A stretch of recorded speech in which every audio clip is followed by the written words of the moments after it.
Mateus 13, 33. Quero pensar com vocês hoje sobre o fermento no reino de Deus.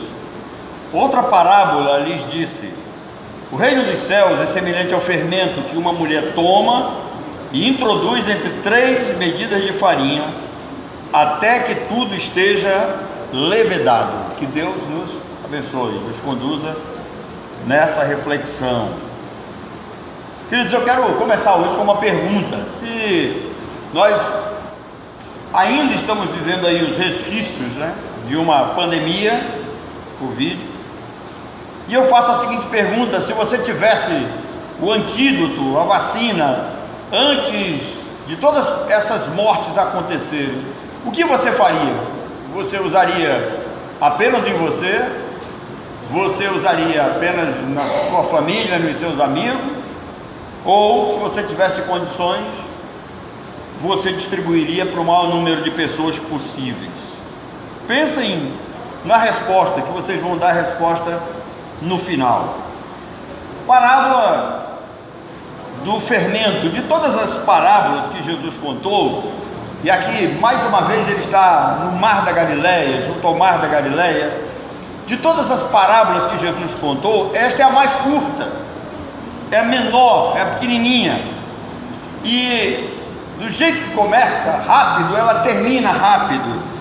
E tanto que Mateus como Lucas associam o fermento ao grão de mostarda. São parábolas pequenas, mas que nos desafiam a pensar grande, a pensar com profundidade, porque as duas, elas têm a ver com o crescimento do reino de Deus, com a expansão do reino de Deus, tem a ver com o crescimento da igreja. Se você pensar em crescimento da igreja, olhe para essa parábola pequenininha, pense em fermento. Creio aqui que todas as mulheres que aqui estão, a maioria dos homens, sabem a importância que o fermento tem quando nós fazemos bolo.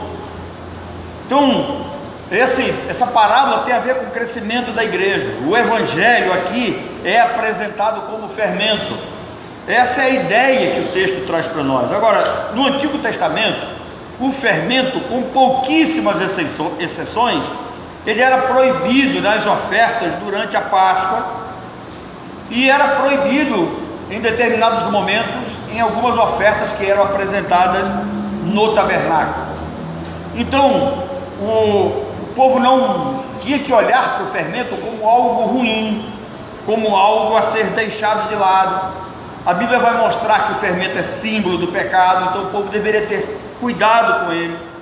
No Novo Testamento, o fermento aparece também como uma influência má, como a figura de algo mal que acontece, símbolo do pecado. 1 Coríntios, capítulo 7, Paulo vai falar isso. Gálatas, capítulo 5, versículo 9. Mas eu sempre vejo as pessoas falando do fermento de forma inadequada.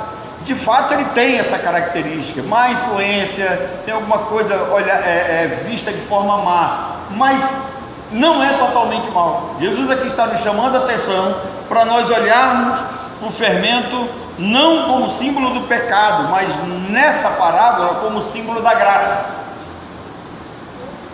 Se por um lado na Bíblia o fermento é símbolo do pecado, por outro, nesse lado aqui, ele é símbolo da graça. E eu quero pensar algumas coisas, algumas lições com vocês. Primeiro, o fermento sozinho ou guardado, ele não faz efeito. Ou seja, se você fizer um tipo de massa só com fermento, não tem resultado. Se você deixá-lo também no seu recipiente guardado no armário, ele não vai fazer efeito nenhum. Da mesma forma que sozinho, nós não fazemos muitas coisas. Nós não temos como levar o reino de Deus sozinho. A igreja, ela recebeu uma mensagem. Essa mensagem vem da parte de Jesus. Essa mensagem não é nossa. Como dispenseiro, eu tenho uma dispensa composta daquilo que não é meu. Eu recebi de Cristo. A palavra que nós temos nas mãos não é nossa. Então, sozinhos, com as nossas próprias ideias, com os nossos conceitos, nós não vamos ter resultado nenhum. Mas quando nós estamos aqui unidos num projeto, quando nós colocamos em prática aquilo que recebemos de Deus, quando nós, diante do aprendizado que temos, domingo após domingo, quinta-feira após quinta-feira, nós vamos de fato crescendo na graça e no conhecimento de nosso Senhor e Salvador Jesus Cristo, é possível fazer grandes coisas no reino. Observem que quando o livro de Gênesis vai nos dar conta da construção da Torre de Babel, aparecem três coisas interessantes. Deus diz três coisas muito interessantes acerca daquele povo, como aquele povo conseguiu construir aquela torre, e eles não concluíram dentro da ideia que eles tinham, porque Deus não permitiu.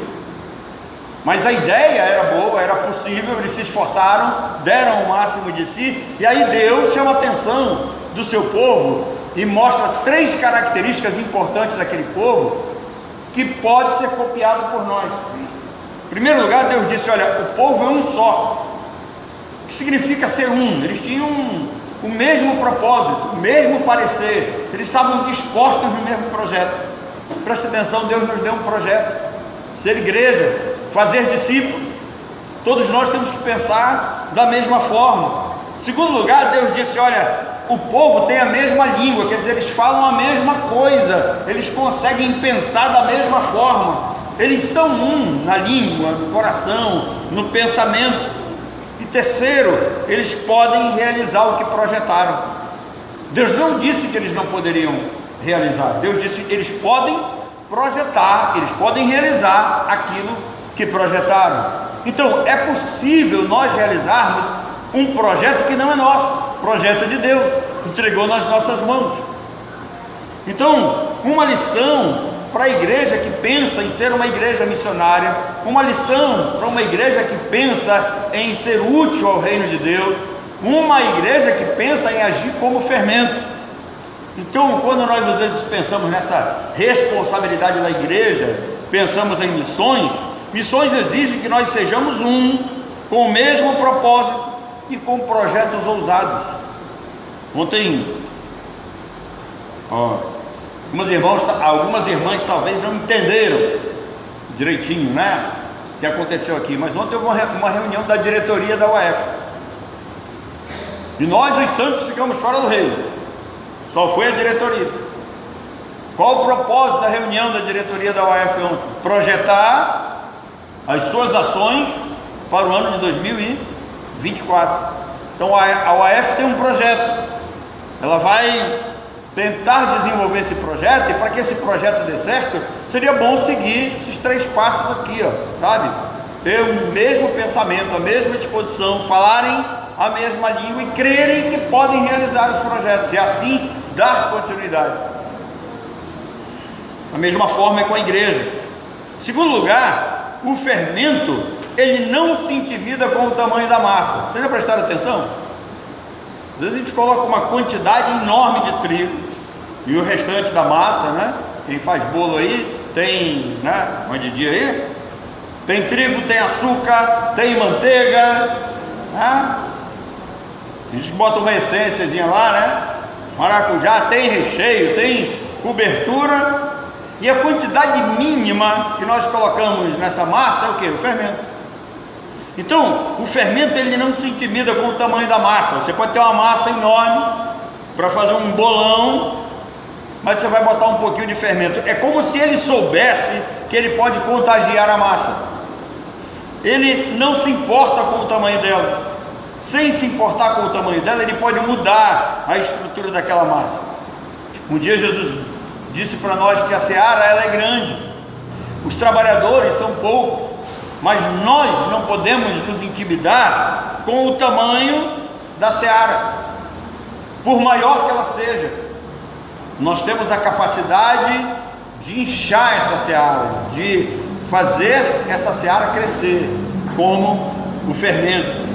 Sabemos que as dificuldades são muitas, os problemas surgem a cada dia, gigantes se levantam, e por mais que eles pareçam invencíveis, em Cristo nós somos mais do que vencedores. Eu lembro dos espias que foram enviados para olhar a terra, né? E eles chegam lá como turistas, eles dão uma olhada, e quando voltam para passar o relatório para o povo, eles, além de olharem para os gigantes, ainda se autodiminuíram diante dos gigantes. Eles se viram tão pequenos diante dos gigantes que eles disseram assim: nós seremos devorados. O povo lá é povo que devora os seus moradores, nós seremos destruídos, seremos presas fáceis, perderemos fácil para ele. Então as dificuldades são muitas, os gigantes se levantam. Uma igreja que quer ser a protagonista no reino, ela deve ser uma igreja unida. Uma igreja unida, ela vence as dificuldades. A igreja unida que vence as dificuldades, quando ela usa a mensagem que ela recebeu de Deus como fermento da graça, esse reino cresce. Nós podemos ver a expansão do reino de Deus. Às vezes nós nos preocupamos muito com quantidade de membros, todos nós queremos mais, todos nós queremos uma igreja grande, mas Deus nos deu a capacidade para isso. Nós temos o fermento nas mãos, é só fazer a massa crescer. A igreja verdadeira, ela não treme diante do tamanho do mundo, assim como o fermento não se intimida com o tamanho da massa. Por quê? Porque a graça de Deus é sempre maior. Onde houver pecado, não importa o tamanho dele, onde abundou o pecado, superabundou o quê? A graça de Deus. Então o fermento não se intimida com o tamanho da massa, e a igreja não deve se intimidar com o tamanho do mundo. Em terceiro lugar, o fermento não se deixa levar pela massa, ainda que muito pouco. Quando introduzido na massa, ele não se deixa vencer, ele não se deixa ser oprimido e comprimido pela massa. O fermento em contato com a massa, ele não é influenciado por ela. Nós devemos olhar aqui para a santidade de Jesus. Os fariseus, eles não conseguiam andar no meio do povo. Eles achavam que eles eram extremamente santos e que se eles andassem com o povo, eles pecariam facilmente, eles seriam facilmente contaminados. E aí Jesus dá um ensino para eles: o verdadeiro santo não se contamina. O verdadeiro santo de Deus, ele anda no meio do povo, ele se deixa tocar, ele toca as pessoas, ele se envolve, ele se aproxima das pessoas, mas ele é guardado por Deus. Então o fermento não se deixa levar pela massa. O crente verdadeiro, como fermento nesse mundo, ele não é levado pela massa, ele não é levado pela maioria, ele continua na sua função. Ele sabe transitar no meio do mundo, ele sabe como entrar e como sair dos lugares. O fermento está entre a massa, mas ele não se torna massa, ele continua sendo fermento. E a sua força é tão grande que nem ele se torna massa e nem a massa se torna fermento. Massa continua sendo massa, mas ele influencia, ele muda o tamanho da massa, ele muda o aspecto da massa, ele faz com que essa massa seja grande e visível. Irmãos, a igreja está no mundo, mas ela não deve se tornar uma com o mundo. A igreja foi colocada no mundo, mas não deve ser influenciada pelo mundo. A igreja não pode deixar que o mundo entre dentro da igreja. A igreja que tem que entrar no mundo e fazer diferença no mundo. Nós somos discípulos de Jesus. Hoje pela manhã eu lhes falei acerca do que Pedro diz: olha, não tome a forma desse mundo. Esse mundo tem uma forma diferente de ser, de agir, de pensar. E Pedro diz: olha, nós temos uma maneira de pensar, de agir e de ser. Nós somos sal e luz. Então a igreja não pode viver sem o mundo. Aliás, a igreja ela pode viver sem o mundo, mas o mundo não pode viver sem a igreja. Vocês imaginem o mundo sem a igreja. Como seria? A igreja tem o papel de restringir o pecado. A igreja tem o papel de fazer discípulos, pegar esses seres humanos caídos, mortos em seus delitos e pecados, pessoas desajustadas na sociedade, e quando o fermento da graça atinge essas pessoas, muda essa massa, eles passam a ser novas criaturas. Então a igreja ela pode viver sem o mundo, mas o mundo não pode viver sem a igreja. A igreja ela é sal e luz no mundo, ela tem uma importância fundamental, assim como o fermento tem importância fundamental para a massa. Em quarto e último lugar, o fermento ele é ativado pelo calor e pela pressão. quando Mônica fazia pão, nos convidava para comer pão. Hoje em dia, rica, não faz mais pão.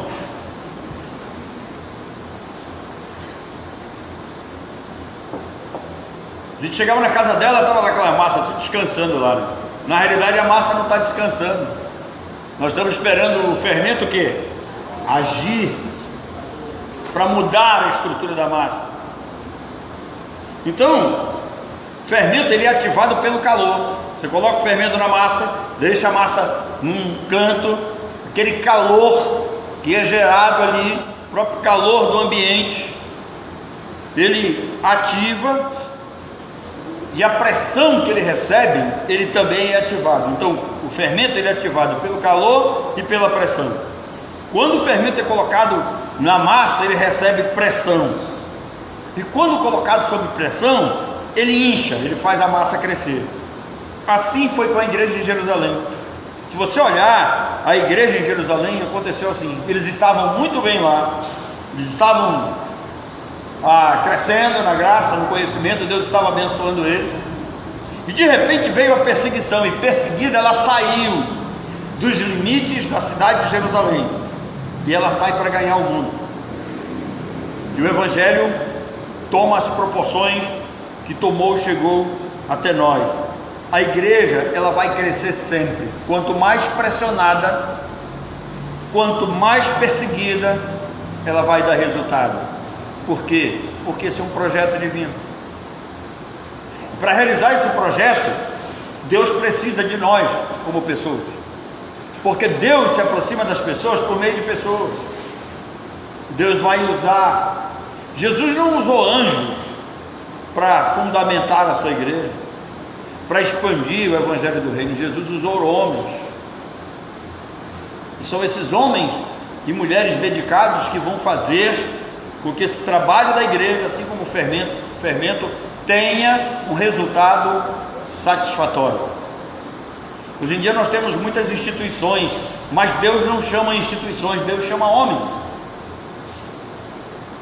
Deus fala ao coração dos homens. Nós somos discípulos de Cristo, responsáveis por falar das virtudes de Cristo. As virtudes de Cristo aqui, as ações do Senhor Jesus no mundo funcionam como o fermento na massa.